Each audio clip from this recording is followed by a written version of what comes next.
Hello students, it's Anuradha ma'am here. Welcome to my YouTube channel make concept easy.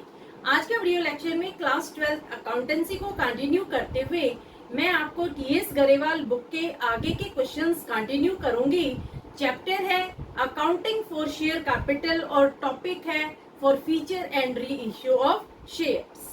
Question number 70 is the Hindustan Manufacturing Limited had a total subscribed capital of rupees 10 lakh and equity shares of rupees 10 each.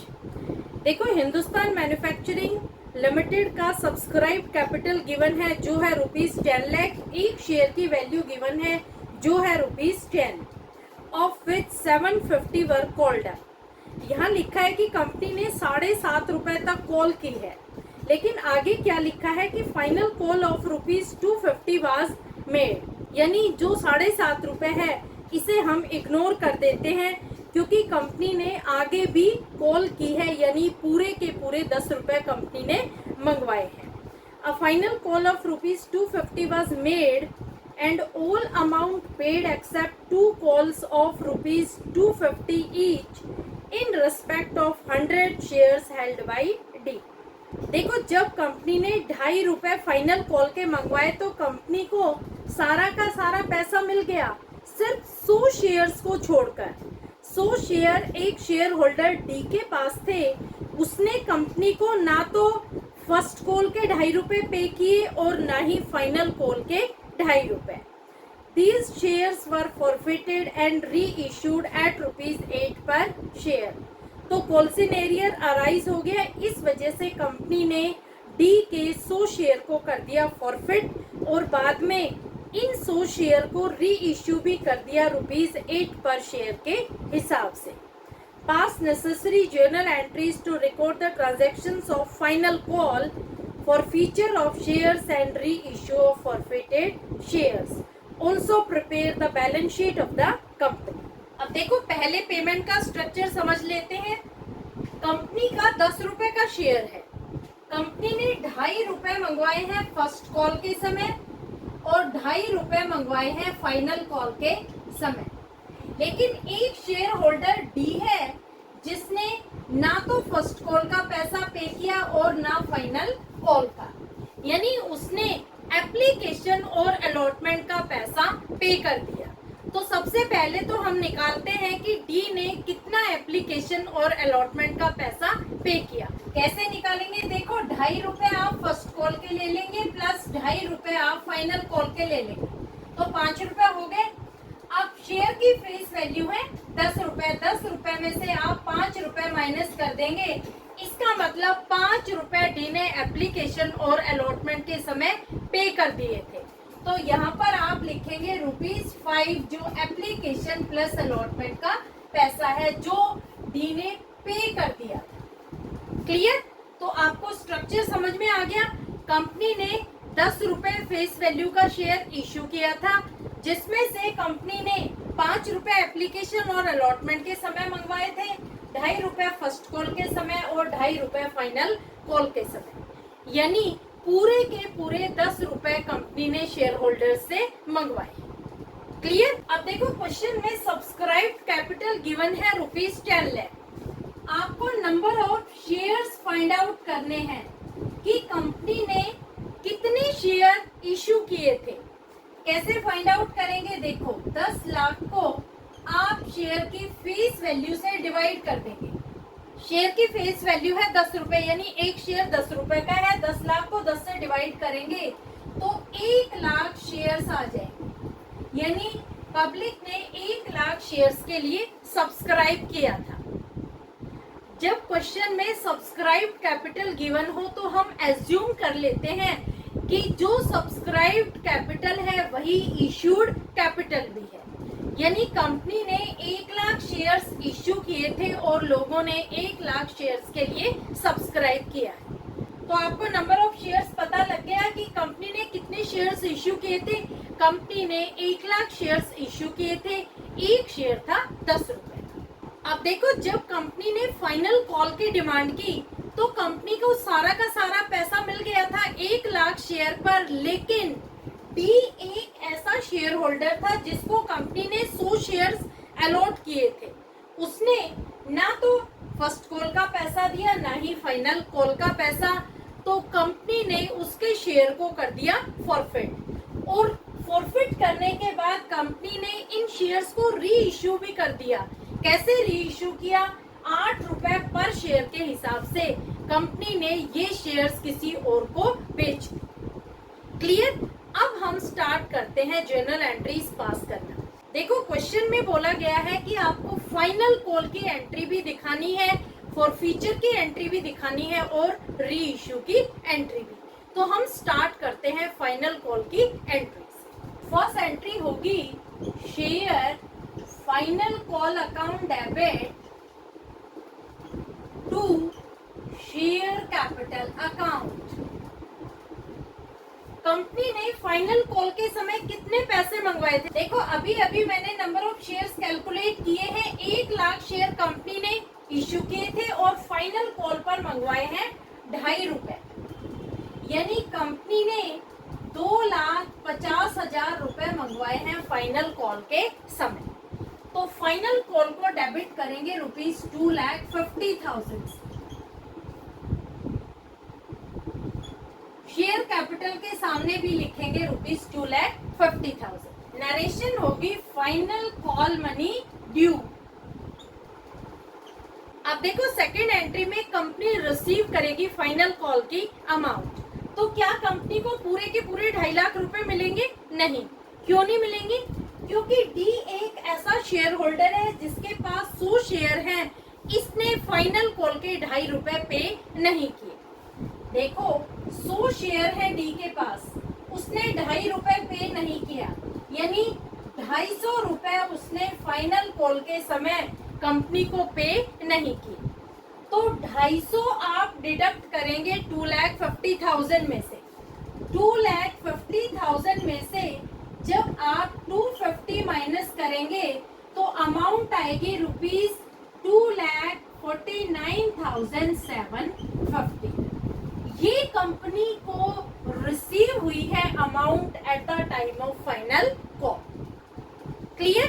तो final call में bank account को हम debit करेंगे ₹2,49,750। तो second entry होगी bank account debit. Amount कितनी आएगी? ₹2,49,750 to share final call account. Amount will be same ₹2,49,750। Narration होगी फाइनल कॉल मनी रिसीव्ड। अब देखो थर्ड एंट्री में कंपनी क्या कर रही है कि डी के 100 शेयर को कर रही है फॉरफिट। तो जब शेयर्स फॉरफिट होते हैं तो शेयर कैपिटल को हम करते हैं डेबिट। तो एंट्री होगी share capital account debit to forfeited share account to share first call account to share final call account. Share capital को कितने अमाउंट से डेबिट करेंगे? देखो जहां तक फॉरफीचर होता है वहां तक हम शेयर की फेस वैल्यू लेते हैं।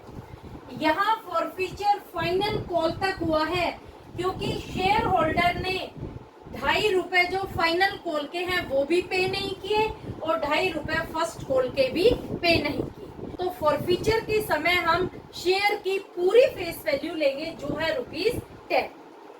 कंपनी ने कितने शेयर फॉरफिट किए हैं? 100 शेयर फॉरफिट किए हैं। इसे 10 से मल्टीप्लाई करेंगे तो शेयर कैपिटल को डेबिट करेंगे ₹1000 से। तो यहाँ आप लिखेंगे ₹1000। अब देखो फॉरफिटेड शेयर में कितनी अमाउंट आएगी? जितनी अमाउंट डी ने पे कर दी वो अमाउंट आएगी फॉरफिटेड शेयर अकाउंट में। डी ने एप्लीकेशन और अलॉटमेंट के 5 रुपए पे कर दिए हैं, यानी 100 को आप 5 से मल्टीप्लाई करेंगे तो 500 रुपए आएंगे फॉरफिटेड शेयर अकाउंट में। ये पैसा डी ने पे कर दिया है। अब देखो फर्स्ट कॉल के समय डी ने कितने पैसे पे नहीं किए? फर्स्ट कॉल के समय डी ने 2.5 रुपए पे नहीं किए और 2.5 रुपए ही फाइनल कॉल के समय पे नहीं किए। कंपनी 100 शेयर कर रही है फॉरफिट, ₹2.5 पे नहीं किए तो 100 को 2.5 से मल्टीप्लाई करेंगे तो ₹250 डी ने पे नहीं किए दोनों कॉल के समय। तो फर्स्ट कॉल के सामने भी आप लिखेंगे ₹250 और फाइनल कॉल के सामने भी लिखेंगे 250। ₹500 है कॉल्स इन एरियर का। नरेशन होगी 100 shares of D forfeited for non payment of first and final call. अब देखो फोर्थ एंट्री में कंपनी क्या कर रही है कि 100 फॉरफिटेड शेयर को आगे री इश्यू कर रही है, किसी नए शेयर होल्डर को 100 शेयर्स बेच रही है। किस रेट पर बेच रही है? ₹8 पर शेयर के हिसाब से कंपनी शेयर्स को कर रही है री इश्यू। देखो आगे क्वेश्चन में कुछ गिवन नहीं है, इसका मतलब ये है कि शेयर फुली पेड अप था, यानी ₹10 का शेयर था, कंपनी ने बेचा है ₹8। तो जब कंपनी शेयर्स री इश्यू करती है तो पैसा आता है तो बैंक को करते हैं हम डेबिट। तो फोर्थ एंट्री होगी bank account debit to share capital account. Bank में कितना पैसा आएगा? जितना पैसा कंपनी को रिसीव हो रहा है। 100 शेयर कंपनी बेच रही है और ₹8 के हिसाब से, यानी ₹800 कंपनी को मिल रहे हैं री इश्यू के समय। तो बैंक को आप डेबिट करेंगे ₹800 से। कितनी अमाउंट शेयर कैपिटल में क्रेडिट की जाएगी? देखो कंपनी ने 100 शेयर री इश्यू किए हैं और ₹10 का एक शेयर है, यानी ₹1000 कंपनी को मिलने चाहिए थे। तो जो अमाउंट कंपनी को मिलनी चाहिए थी उसे हम क्रेडिट करते हैं शेयर कैपिटल अकाउंट में। तो यहाँ आप लिखेंगे ₹1000। अब देखो कंपनी को मिलने चाहिए थे ₹1000, लेकिन मिले हैं ₹800। तो कितने रुपए का नुकसान हो गया? कंपनी को ₹200 का नुकसान हो गया। ये जो नुकसान है ये कंपनी दे रही है डिस्काउंट। जो डिस्काउंट की अमाउंट होती है वो हमेशा कंपनी का लॉस होता है और लॉस को हम करते हैं डेबिट। तो इसे आप कैसे लिखेंगे? इसे लिखेंगे forfeited share account debit, amount है ₹200। क्लियर? कंपनी को ₹1000 री इश्यू के समय मिलने चाहिए थे, लेकिन मिले हैं ₹800। तो 1000 में से 800 माइनस करेंगे तो ₹200 बैलेंसिंग फिगर आ गया। जो बैलेंसिंग फिगर है ये कंपनी दे रही है डिस्काउंट। तो कभी भी हम री इश्यू के समय डिस्काउंट नहीं लिखते हैं, हम लिखते हैं forfeited share account debit. Clear? Narration होगी 100 शेयर्स री इश्यूड एट ₹8 पर शेयर। अब देखो जो लास्ट एंट्री होती है उसमें हम फॉरफिटेड शेयर के अमाउंट को ट्रांसफर करते हैं कैपिटल रिजर्व। यहाँ कंपनी ने सारे के सारे फॉरफिटेड शेयर री इश्यू कर दिए, तो फॉरफिटेड शेयर में अमाउंट आ रही है ₹500। तो क्या हम पूरे के पूरे ₹500 ट्रांसफर कर देंगे कैपिटल रिजर्व में? नहीं। क्यों नहीं करेंगे? क्योंकि कंपनी ने री इश्यू के समय डिस्काउंट दिया है ₹200 का। तो कंपनी जो ये ₹200 है ये एडजस्ट करेगी फॉरफिटेड शेयर की अमाउंट में से। तो 500 में से हम 200 माइनस कर देंगे तो ₹300 बैलेंस आएगा। इसे हम ट्रांसफर करेंगे कैपिटल रिजर्व अकाउंट। क्लियर? तो एंट्री होगी forfeited share account debit to capital reserve account. Amount कितनी आएगी? अमाउंट आएगी ₹300। नरेशन होगी gain on re issue transfer to capital reserve.